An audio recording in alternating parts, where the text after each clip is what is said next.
So thank you for the introduction. Yeah. So here, if we haven't met yet, I'm Lior. I'll talk about how to limit, spread, and eliminate trust in cryptography. And sort of to put things in perspective, I want to start kind of saying that these are exciting times in cryptography. So it's always exciting in cryptography, but nowadays there are foundational technological shifts that sort of pose new security challenges that in turn require new cryptographic answers. And one such technological shift that I want to focus on today is what I want to call an ongoing effort to sort of restructure trust over data. So I'll say what I mean by that in a second. For now, if you really want to, you can think of blockchains as sort of the extreme manifestation of this effort, but it's much broader than just blockchains. Another such technological shift that has a broad interface with cryptography is that of quantum computing. So this talk will not be about quantum computing, but I will say something towards the end of the talk. Good. So as I mentioned, this talk will be about this ongoing effort to restructure trust over the internet. And the backdrop for this is that we have a trust issue. So every day we entrust very few service providers with our private information, our personal communications, our financial transactions, and essentially anything and everything else. And apart from the intrinsic effects that this has on our privacy and autonomy, this is also risky. So every day this information can and indeed does get stolen, it gets mishandled, and it gets misused. And these are just a few very high level or high profile examples from recent years, but there are hundreds, if not more, of these examples each and every year. So the question is, what can we do about this? And one thing we can do is we can stop trusting. Right? We can go back to using paper maps, we can go back to using carrier pigeons, and we can go back to using nickels and dimes. But let's suppose, at least for the sake of this talk, that we don't want to do that. We want to still enjoy, so to speak, the fruits of technological progress, while at the same time mitigate the risks that we just talked about. So with this in mind, an ongoing effort that really intensified over the past few years is to restructure this trust that we put over the internet. So this comes in many flavors. And roughly speaking, you can arrange them along an axis, going from the mildest to the most extreme, at least in terms of decentralization. So on the mildest end of things, we have efforts to limit this trust that we just talked about. So here, we're still trusting a single service provider, but we're using cryptography in order to limit this trust and mitigate the risks that come with it. So an example to think of here is that of end-to-end encryption, for example, in messaging application. So if I'm messaging, let's say, Amir, then the message gets encrypted on my device and only gets encrypted on his device. So we're still trusting, let's say, WhatsApp to relay the message, but we're sort of mitigating this trust with the cryptography. Somewhat further down the line, we have efforts to distribute this trust. So now we're not trusting a single service provider. Instead, we're trusting a few service providers, so 10, 3, along these lines. And we're using cryptography to sort of split this trust across all service providers. So an example here is that of secure distributed storage. And I'll revisit this example later in the talk, so I don't want to say it. Just clarify, strengthen your strategy, effective distributed trust stronger than single trust? It's a different trust assumption, right? So now I'm not trusting, now I'm not trusting a single service provider. Here I'm trusting, let's say, 3 service providers. And I have some trust assumptions over these service providers. So for example, I can have the assumption that even if one of these service providers misbehaves, still I'm good. I mean, I still have security. So in this sense, it's a weaker trust assumption than the one that I had on the left-hand side. And then on the most extreme end of things, we have efforts to sort of decentralize this trust. So now we're not trusting one service provider or even few service providers. Instead, we're trusting a large collective of parties, and our trust assumptions are sort of distributional over this large collective. So you can think of blockchains, at least in their real form, as sort of the manifestation of this end of the spectrum. Good. So this is kind of an ongoing effort that has many flavors. And the question is, what does it mean for us crypto researchers?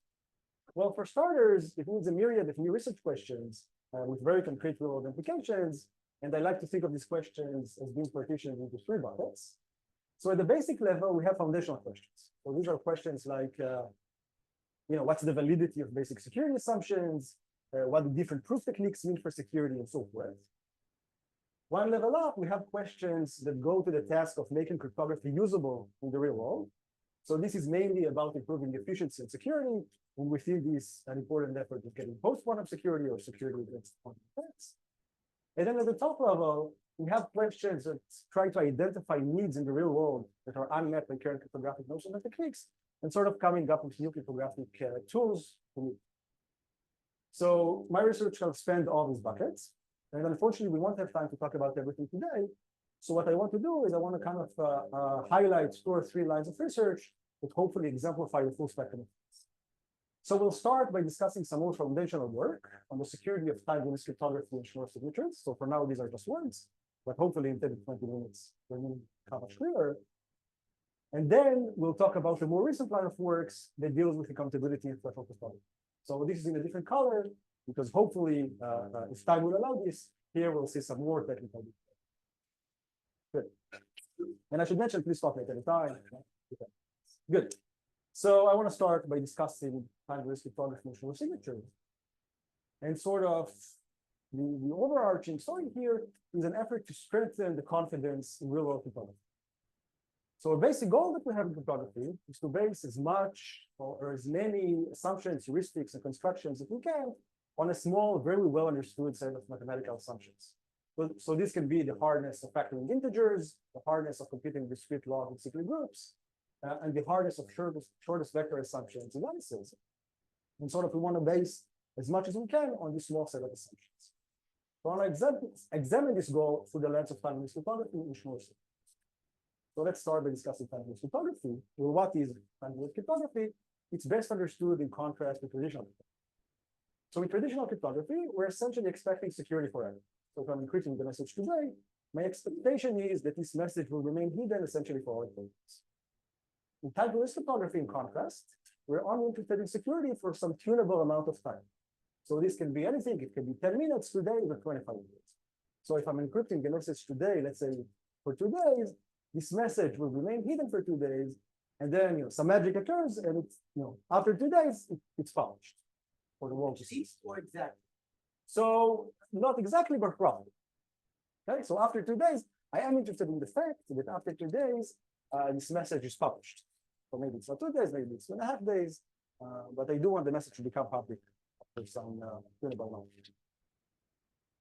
amount. And it turns out that even though this is kind of an unintuitive security notion, it has many applications. So before that, I should mention that it actually comes in many flavors. So we talked about encryption. You can also consider kind of a timed variant of cryptographic commitment schemes.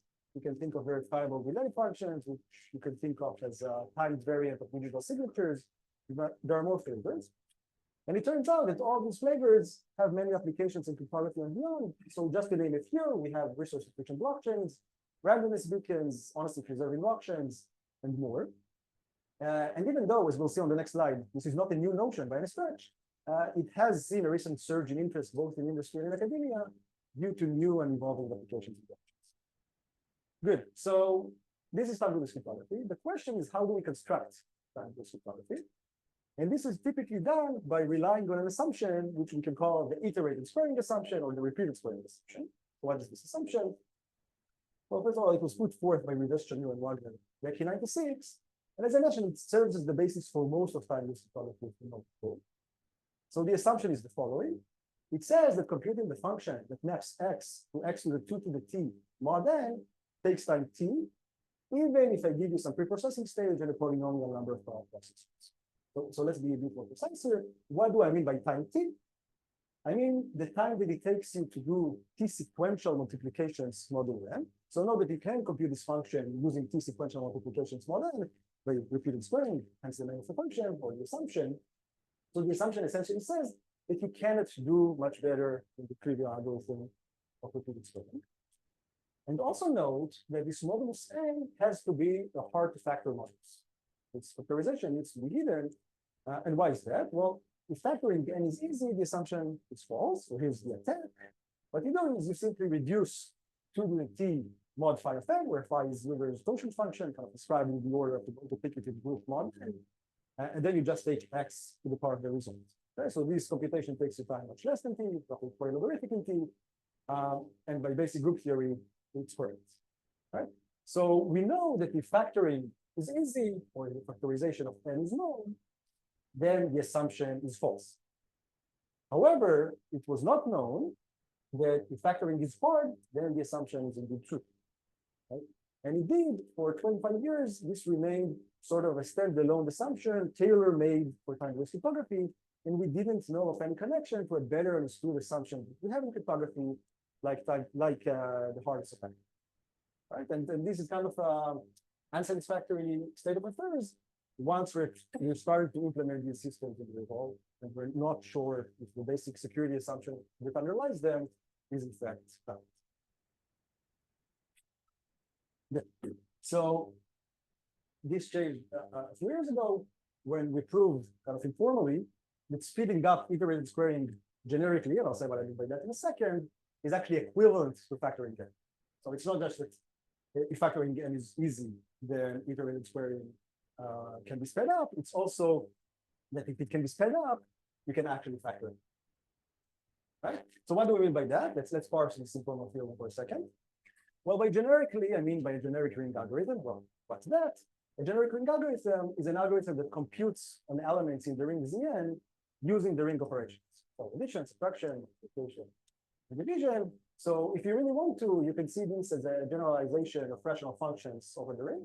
So a generic ring algorithm can compute an irrational function, but it can actually do much more than that. It can also depend on internal randomness, and it can depend on equality among ring elements. So maybe if two ring elements are equal, we end up in one branch of the computation, and if they're not equal, we end up in a different branch of the computation. Essentially, it's a collection of exponentially many rational functions, and sort of which rational function you end up computing depends on randomness and equality among ring elements.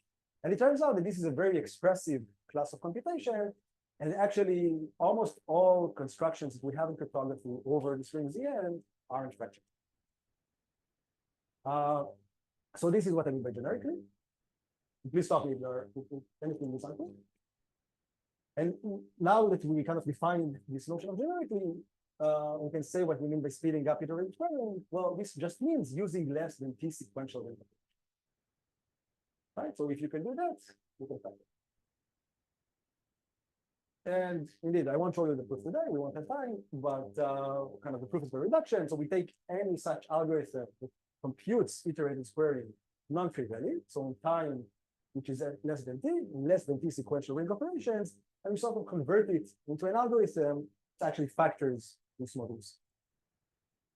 Good, so this gives us some confidence in the validity of this iterated squaring assumption and all of the time-domain cryptography that sort of falls out of it, in the sense that we believe that factoring is hard, so it should be the case that all these constructions are insecure.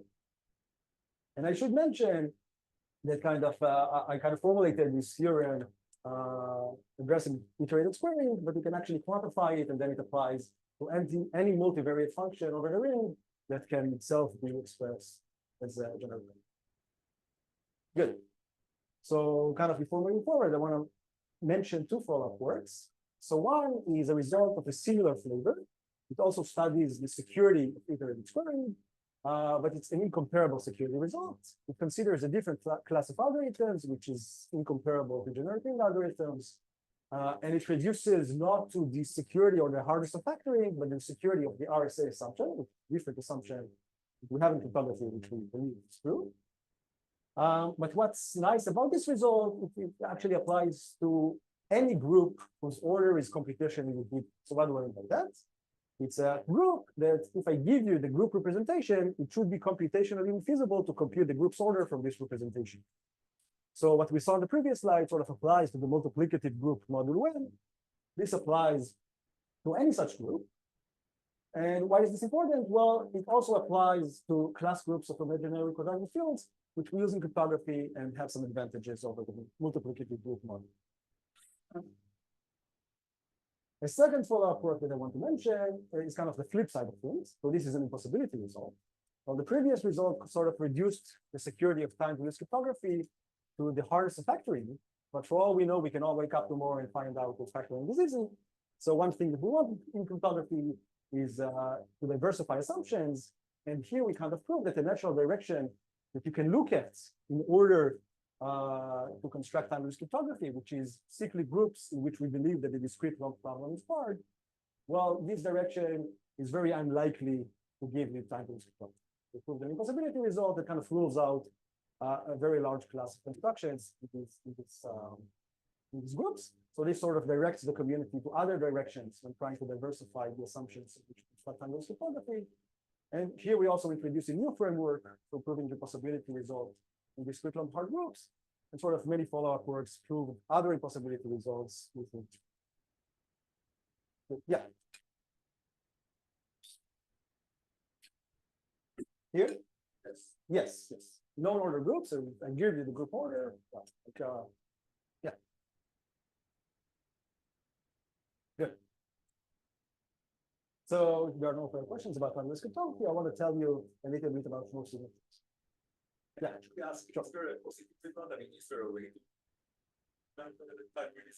Sure.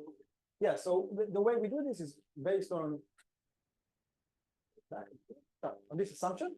So if you believe this assumption, so you can do that, right? So this takes you time t, result, and from this you can kind of bootstrap the constructors. Good. Can you give equation by its own time? I mean, how do you like this? How do you use it? I mean, yeah. So inside equation. yeah, so we kind of need to let's say that you believe that this computation takes you t sequential ring operations. Now you have to kind of evaluate how much wall clock time t sequential ring operations. Like yeah, and then so let's say that my message is a group element. Right, I want to encrypt the message for 2 days, and my message is a group element. So I choose a t such that this computation will take roughly 2 days, and then my encryption is a random x, and also x will encrypt to the t times the message. And this is cheaper than this. So in classical cryptography, we can't have this trick that after 2 days the message. You can brute force and after 2 days.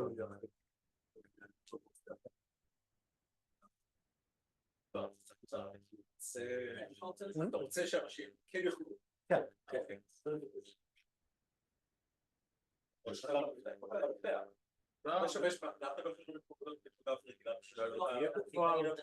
נניח האופשן, אתה רוצה שיקחו לבקש יומיים, אבל יכול להיות שיומיים אתה טסת להוואי ואמרת לו, אתה רוצה שכולם יספרו את זה שאתם לא אופשן. חייב שזה יחסר, לא יש אופשן. אז אתה רוצה להקריב אותם שיש. גם אם פורחים עדיין. דוגמא שאלה, סתם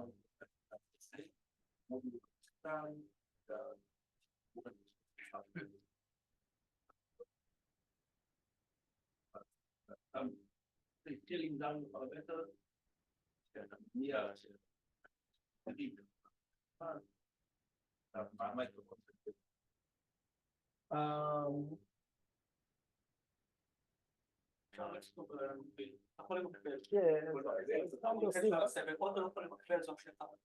למד הסיבות זה גם יכול למקבל, אתה גם יכול לעשות להם פרי פרוססינג יחסית.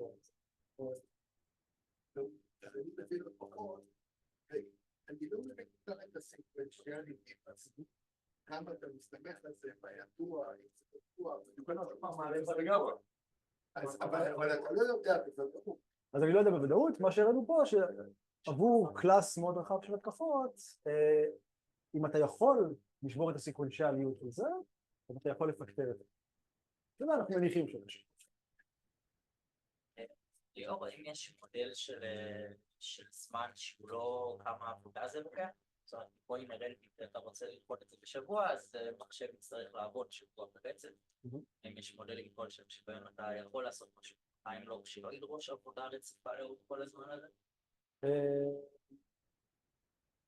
לא מודלים שלא מניחים, אני מכיר לפחות שלא מניחים שנחות פיזיות יותר.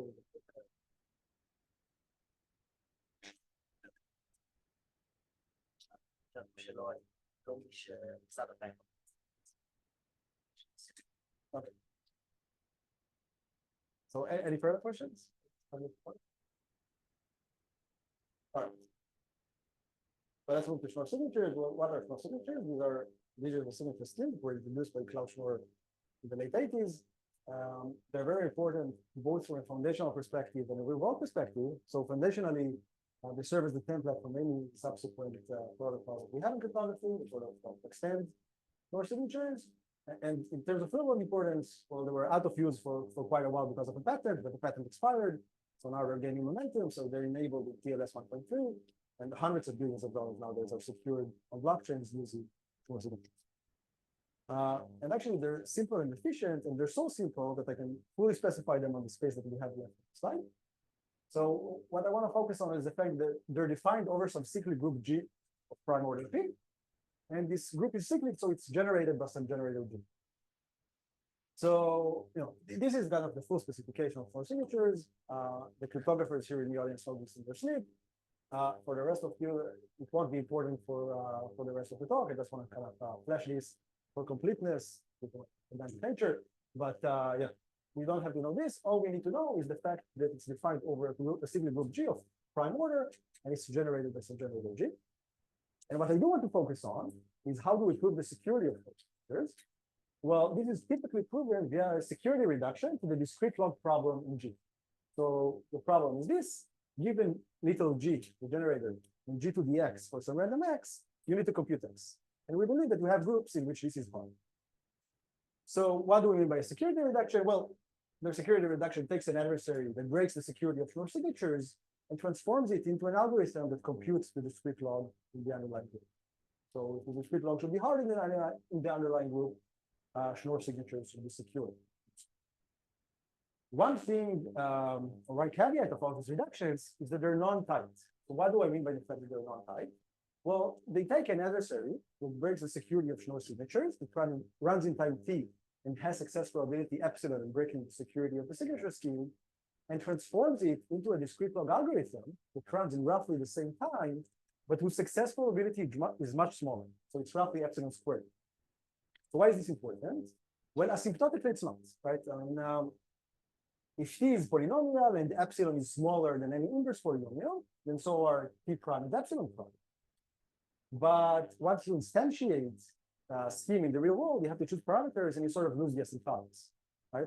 So because of the non-tightness of these reductions, when you instantiate the scheme, you have to choose between degraded efficiency and degraded provable security, and I'll say why.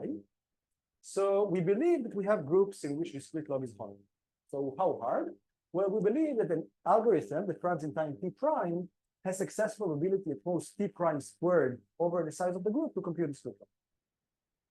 Well, you plug this into the result, in the reduction, and what you get is that an algorithm that runs in time t has success probability at most the square root of t squared over the size of the group to break the security of Schnorr signatures.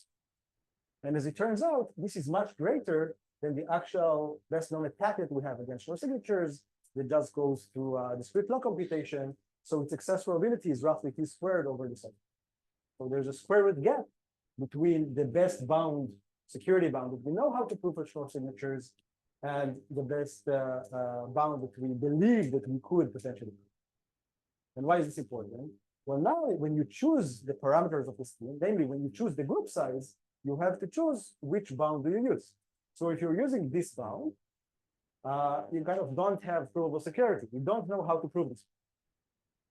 However, if you're using this bound and you want to get the same trade-off between t and epsilon, now you have to choose a larger group.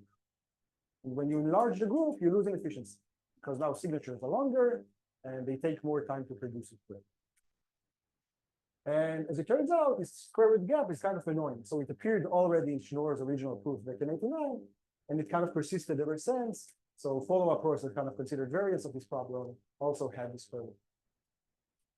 So this changed a few years ago when we proved tighter security bounds for Schnorr signatures based on the hardness of the discrete log.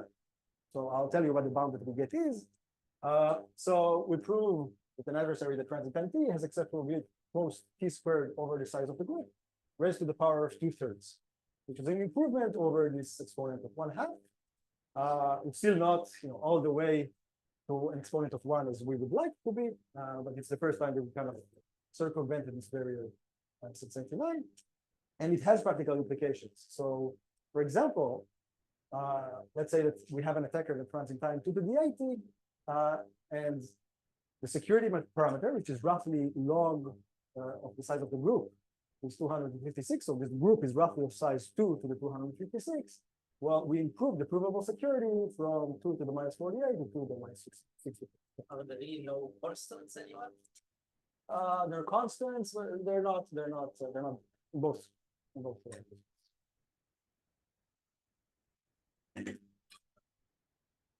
And they're kind of the same. All right, so this is kind of the first time that we managed to break the square root barrier at 89. And what I like about this result is that we kind of use a new proof technique that we introduced that we call a high moment forking lemma. And sort of the trick here is that instead of optimizing for the reduction's running time or expected running time, what we do is actually optimize for the second moment of the reduction time. Kind of allows us to sort of, if you're interested, I'll be happy to share more details afterwards. Good, so this is kind of the new proof technique. And I should mention that this proof technique applies not just for short signatures, but actually to a broader class of algorithms known as signal problems. So unless there are,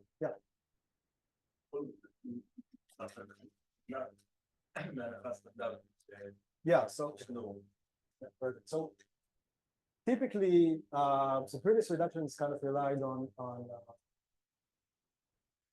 either that a strict time algorithm has a bounded success probability breaking the strict log, or that an expected time algorithm has some success probability that depends on the expected running time to break the discrete log. This kind of relies on the assumption that an algorithm for breaking the discrete log has a success probability which is bounded by a function of the second moment of its running time. Sort of all of this assumption you can fit under the umbrella of saying, generic algorithms are optimal, right? So if you believe that in the group, let's say baby step, giant step is optimal, then kind of all of these assumptions are sort of variants of this perspective. Yeah, so in the generic world, all of the assumptions and also groups are essentially the same, right? So if you believe that, let's say, generic algorithms are optimal, so baby step, giant step is optimal, then all of the assumptions are good. Any more questions about this?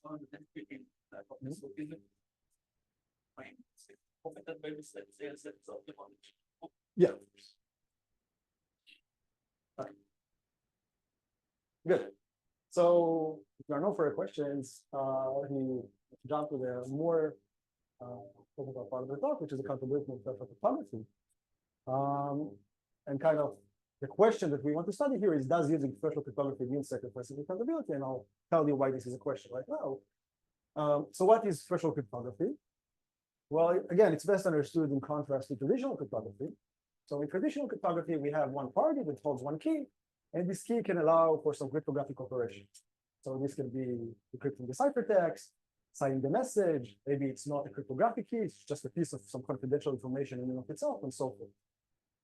In threshold cryptography, in contrast, we have many parties, each of which holds a key share. And we need a quorum of the parties in order to execute the said cryptographic test. So for example, maybe we need 3 out of 5 parties in order to sign a message. Now, this is great. Threshold cryptography has many applications in cryptography and beyond. So just to name a few, billions of dollars nowadays are secured in crypto wallets that use threshold cryptography. It's very useful in key management, more generally speaking, in secure storage. Shortly, it's also used in the e-voting system. So for example, in the Estonian national system it is used, and there are more applications. But it turns out that using threshold cryptography comes at a cost. And one of these costs that I want to focus on today is that when you switch to threshold cryptography, you sort of run the risk of losing the accountability. So what do I mean by that?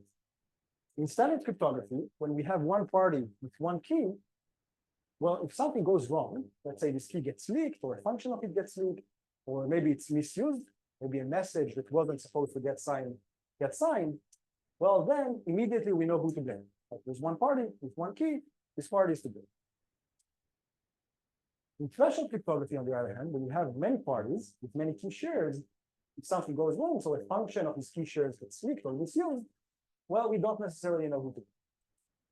right? And this can be very bad because if we don't know who's responsible for the bad thing that just happened, well, we can't hold them accountable using some real world mechanism.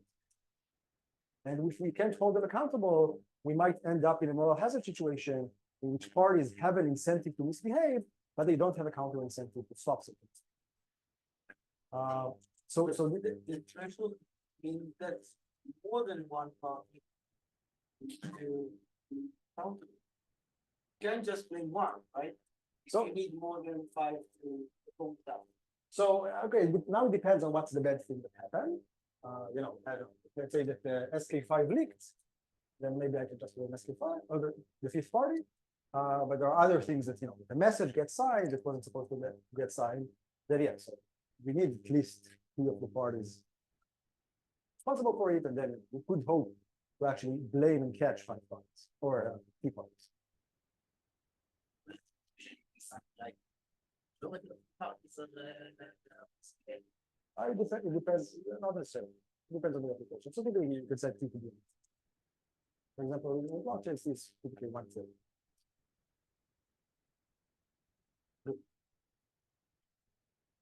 Okay, so this kind of raises the question: is does using cryptography necessarily mean using? Kind of saw that this is a possibility. The question is inevitable. And today I'm happy to tell you that the answer is no. We kind of show this in a sequence of works studying different facets of this problem. So we study this problem in threshold decryption, in threshold signatures, in threshold secret sharing, and threshold verifiable randomness. And kind of today I want to focus on one of these works that studies accountability and threshold secret sharing, to kind of give you the gist of the questions that we ask and the type of answers that we give. And also, this is kind of from a technical perspective, this is more self-contained, so hopefully it will fit in the technical perspective. Good. So what is threshold secret sharing? Well, in threshold secret sharing, we have some dealer that holds a secret S. We have n parties. In this small example, n is equal to 4, and we have some threshold t. In this example, let's say that is 3. So what the dealer can do is it can share the secret across all n parties. Every party gets 1 secret share, and you need t of these parties in order to reconstruct the secret. So there's some reconstruction algorithm that takes t shares, in this example of 3, and outputs the secret. So this is the correctness guarantee of secret sharing. It says that any t shares should suffice in order to reconstruct the secret. And the privacy guarantee is that any t minus 1 shares essentially reveal nothing about this. This can be formalized in any number of ways. For example, we're requiring that for any t minus 1 shares, the distribution over them is the same for any 2 secrets. Yeah. So threshold secret sharing has many applications. Most of threshold cryptography is sort of built on this basic notion of threshold secret sharing. It also has some standalone applications. And as a running example, I want to kind of focus on one standalone application, which is using secret sharing for distributed storage. So we have Alice. Alice has some secret key, and she doesn't want to lose it. Maybe it's a different secret key and it can be worth a lot of money nowadays. So what she can do is she can store it with a storage provider. But she doesn't want to trust any single storage provider with her secret key. So what she can do is she can store it, she can share it across multiple storage providers using the secret shares. And now the correctness guarantee of the secret sharing scheme kind of gives Alice a notion of fault tolerance. She only needs 3 of the servers to be online in order to recover her secret key.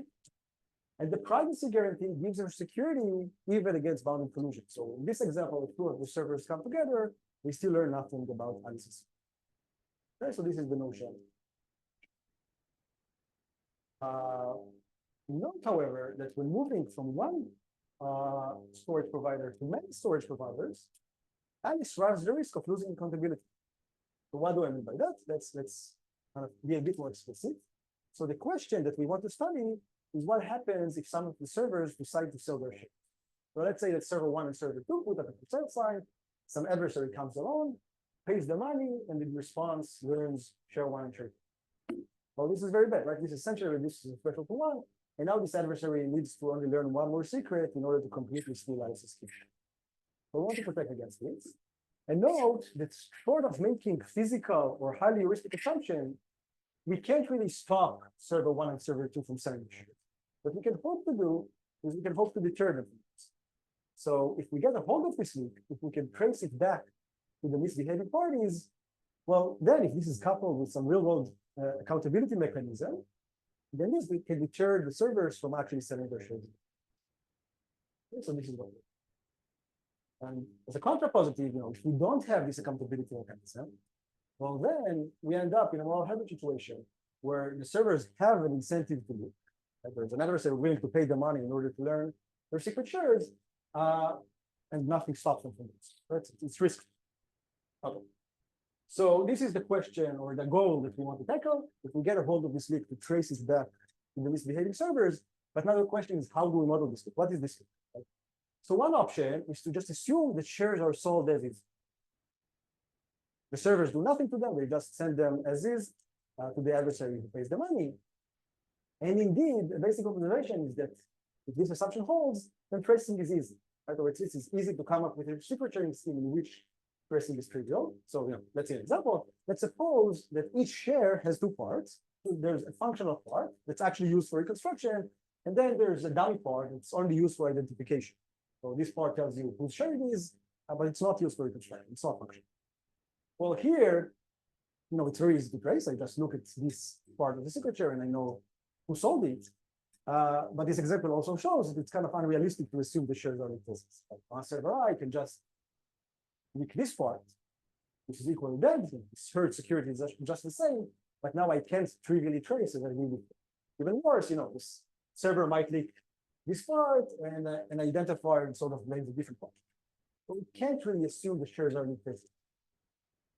So what we'll do instead is we'll assume that the leak, or we'll kind of model the leak as an algorithm. We call it a reconstruction algorithm or a reconstruction box R.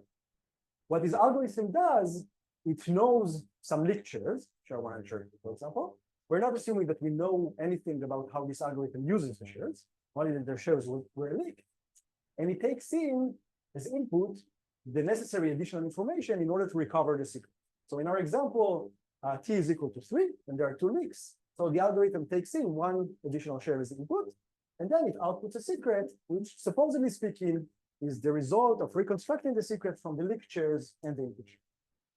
More generally speaking, if we have just remember that we gave SH prime I to server I, a hash of this or whatever, and then when it gets out, don't have to say I'm the share of server I. Remember what you gave. Okay, so there are 2 caveats here. One is that still I want to kind of maybe server I doesn't leak also this share, but it leaks some function of the share. It doesn't hash to what I remembered, but still allows you to learn something about the secret or to reconstruct the secret. That's one problem. And the other problem, I kind of speak about this later on, is we don't really want we want to be able to trace without knowing the secret. And so if you kind of remember the shares, if you kind of hand out the shares to whoever traces, you essentially reveal the secret. Right? So think of a scenario in which a tracing authority is a law enforcement agency, or maybe it's a distributed effort across validators on a blockchain, and then you don't want to reveal the secrets. So you can't give the shares. Okay. So kind of the way we model it is we only care about the functional part of the leak, or the fact that this leak can actually be used in order to reconstruct. So we sort of think about it as a reconstruction algorithm. And as I mentioned, more generally speaking, if we have a general threshold parameter T and F leaks, then R knows F shares and it takes in as input T minus. Okay? And sort of as argued, this kind of captures any functionality, any leakage that you can use in order to reconstruct the secret. You can kind of model in this way. And we're not assuming anything about how R actually uses the input shares or the shares as a leak. You assume that we have some access to construction output? Yeah, you assume that you can actually, if you trace, you know the leak in the sense that I'll define it. But wouldn't it always the first scenario your so if I bought like shares from prayers, now if I will not get my hands on any other share, have anything. If I will have one extra share, I just have the secret, access. Right? Yeah, so not necessarily, right? I mean, you could think of scenarios in which, let's say, the 2 servers put up for sell sign over some message board or whatever, and then you run the string operation learning this thing. Or, you know, maybe the Alice itself kind of witnesses this virtual processor and so forth. And it turns out that kind of this model actually has practical implications. So people consider not necessarily this exact model, but similar models in the context of broadcast encryption, which is a different cryptographic primitive. And then this had actually commercial success, and it served as returns against. And you know, at the end of the day, you'll need to complement this traceability with some real world mechanism in order to actually trace and to actually hold these parties accountable. But like the alternative is not having this. And then you have a risk incentive. So you're basically saying that you want to show that there is no derivative secret shell is as useful as the shell itself, but doesn't be by or even less useful, and we'll see what we made that in a second, but as long as it's like useful in a meaningful sense in order to learn the secret, then It was secret shell and then secret, so for me, then what? 50 to 60 more for the rest. Yeah. So this can help, but it's very possible for me to evaluate the destruction. Yeah. Sense. Okay, so the definitions that we'll see here will be asymptotic. Now you have to choose how the tracing will kind of the complexity of tracing will kind of depend on the complexity of actually running the cryptographic box R. But you know, this makes sense. Okay. All right, so let me tell you what we do is we put forth like this notion of traceable secret sharing and with this modeling of leakage that we just saw. So what we do in terms of definitions is we augment secret sharing scheme with another algorithm called trace. This trace gets the leak in the form of a reconstruction box we just described. And what it can do, it can access the leak via black box access, which is just to not assume anything about the actual implementation of this leak. We just want to assume its functional behavior. So in order to do that, we model the access to R as an oracle access or black box access. It can query R on inputs of the form vectors of shares. It responds in terms of secrets, supposedly as a result of applying reconstruction on these shares and the leaked shares. It can do this repeatedly. And once it's satisfied, it needs to output an accused subset of servers. So we want trace to be successful. In what way? Well, we want two things. First of all, if R is good, in a way that I'll describe in a second, then trace needs to find all of the leaking servers. So what do I mean by good? Well, I mean that R actually is a useful leak. Actually reconstructs the correct secret with some high probability. Like if it always outputs 0, for example, well, then we can trace, but we don't want to trace. It doesn't hurt security. So what we want is if it hurts security, then we can trace it back to the misbehaving parties. And also we want to blame only the misbehaving parties. We don't want to blame any honest party. Otherwise, we can just output all of the parties. It doesn't give us any meaningful information. So we don't want to blame any. So it gets auxiliary information. We call it the tracing key. Importantly, as I mentioned before, this auxiliary information doesn't reveal anything about this. Right? Because of the scenario that, for example, alone person is responsible for this. Not really, right? So, okay, why do we mean it's successful? The fact is, because kind of less than T shares were leaked. So if R is successful on the real secret, it's also successful kind of manufactured secrets because it doesn't have any information points. That's like a gist. Let me describe the thing, and if it's still unclear, very well. Okay, so apart from this definition, we also have two constructions.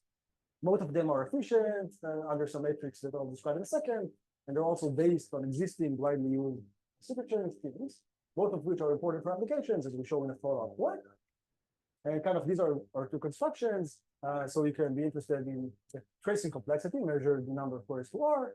you can also be interested in the share size. But let me focus on the share size for a second. In both of these constructions, the share size is kind of double the size of the secret, which is almost optimal because we know that the size of the secret is low. Okay, so these are the two constructions. Kind of in the time that I have left, I want to give you the gist behind this construction. It's based on Shamir. Good. So what is Shamir secretary? I assume that many of you have seen this, but not all. So let me quickly recap. So in Shamir secretary, the secret S is an element of some finite field. And in order to share it, what the dealer does is it samples a random degree t-1 polynomial whose free coefficient is the secret. And it also samples n random evaluation points, x1 through xn.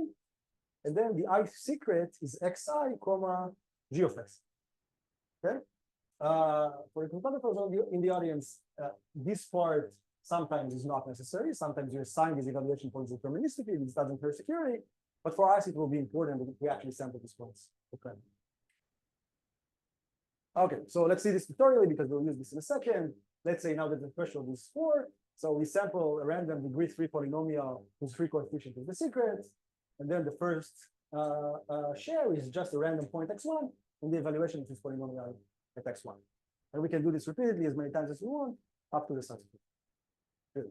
Now secrecy kind of follows from the fact that any t-1 shares now are just uniformly random over f squared to the t-1. And reconstruction is done via interpolation. So we have 4 points. We fit the unique degree 3 polynomial that passes throughout these points, and then the free coefficient is this. Let's see this explicitly because we'll do this in a second.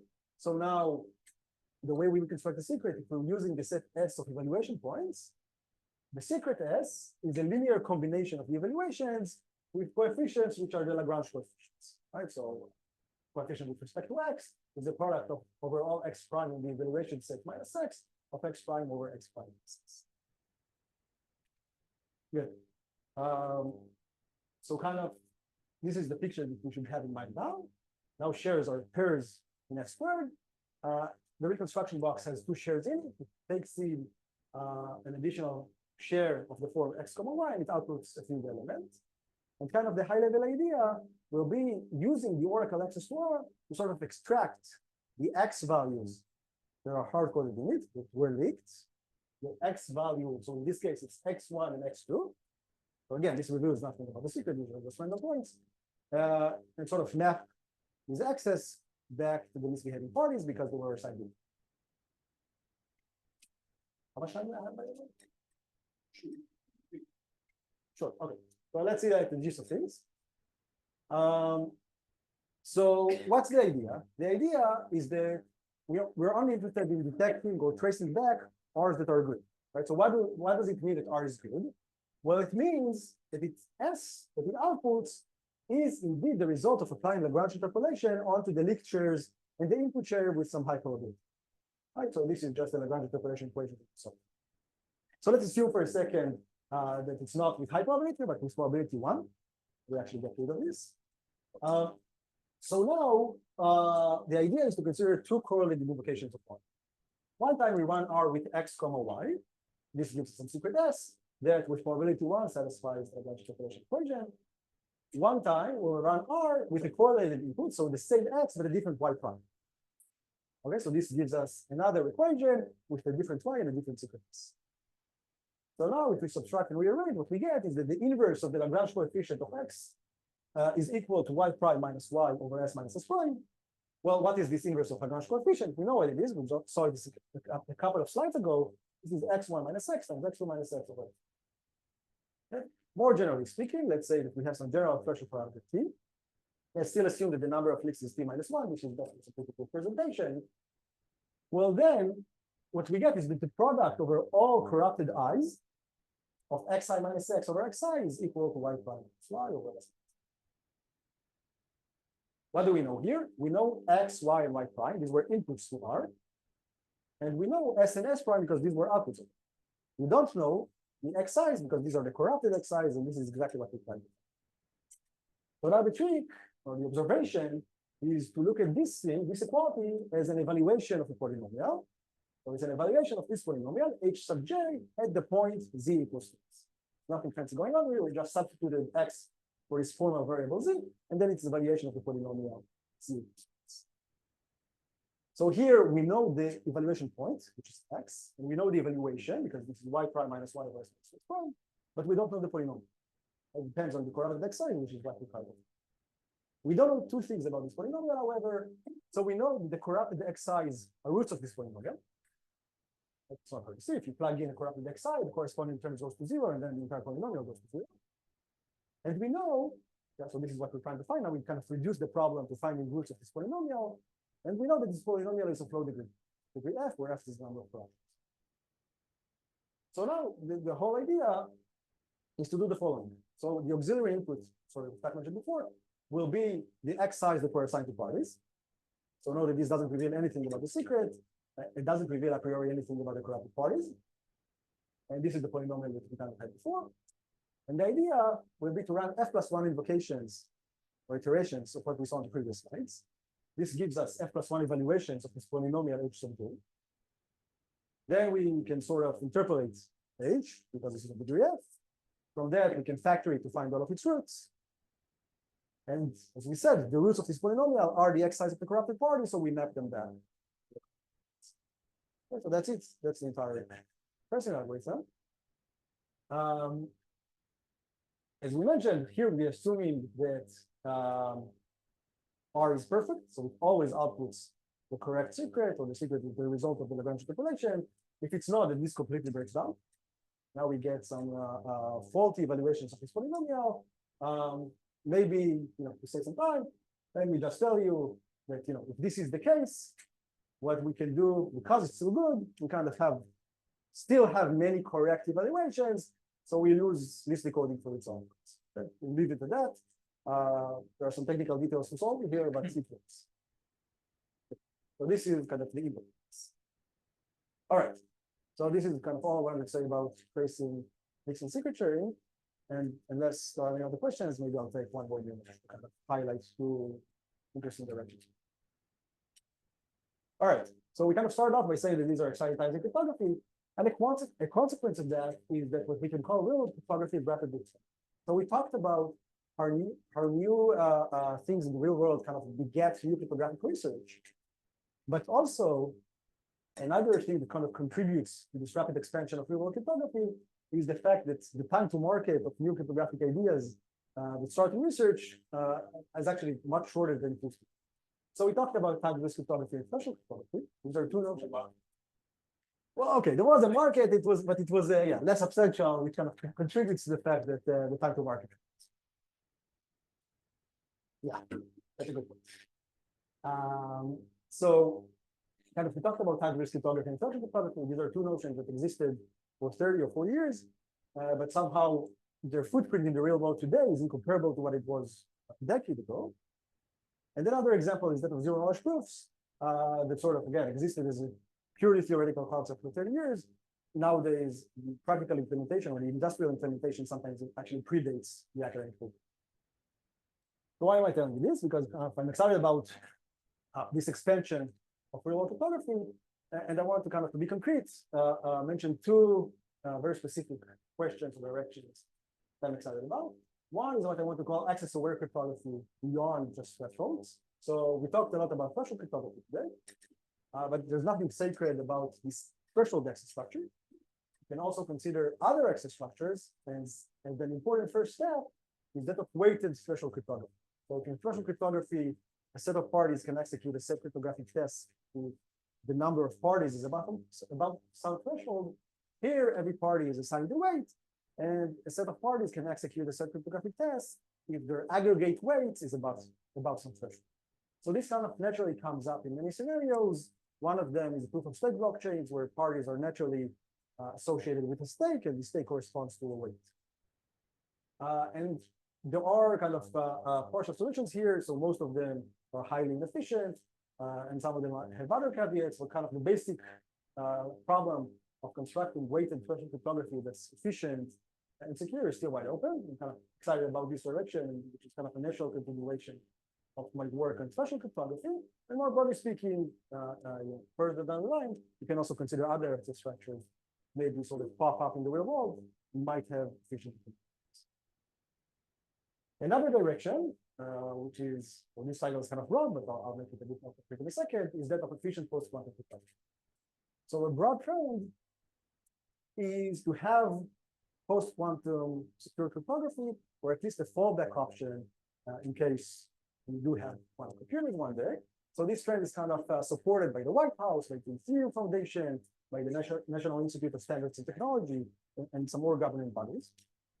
And kind of an example to where this comes into play, I wanted to mention a recent work of mine that kind of studies the problem of post-quantum secure secret single Lior election. So it doesn't matter what this protocol does. What's important is that Ethereum is sort of considering using these SSLE protocols in their proof-of-stake blockchains, but they're kind of skittish about doing that unless they have a post-quantum secure option. So here we kind of gave the first lattice-based construction of this SSLE protocol that hopefully we believe that these lattice-based assumptions are post-quantum secure, then hopefully this will kind of allow Ethereum to deploy this SSLE protocol if we so choose. Kind of looking ahead, an interesting direction is that of non-interactive zero-knowledge proofs. So we know how to construct non-interactive zero-knowledge proofs that we believe to be post-quantum secure, but the tools that we have to do so are much more limited than we have in the pre-quantum. So concretely, one way that we can construct non-interactive zero-knowledge proofs in the pre-quantum world is starting from an interactive protocol with many rounds, and sort of pushing it to a non-interactive protocol using a compiler that uses some hash function that we think of as a random function. It turns out that these compilers, when you look at the multi-round protocol, they completely break down once the adversary has quantum access to this hash function and to the query to superposition. So one kind of very interesting open problem here is coming up with compilers that can treat protocols with many rounds and push them down to non-interactive zero-knowledge proofs. And sort of, I have previous works that consider the problem of non-interactive proofs in random Oracle model, quantum Oracle model. I hope will be a good starting point. Good. So let me just conclude. We kind of talked about how we trust very few service providers with almost everything today, and that this doesn't have to be the case. We can use cryptography in order to limit distrust, spread distrust, in some cases even eliminate distrust. And, these are exciting times, but there are still much. With that, I conclude.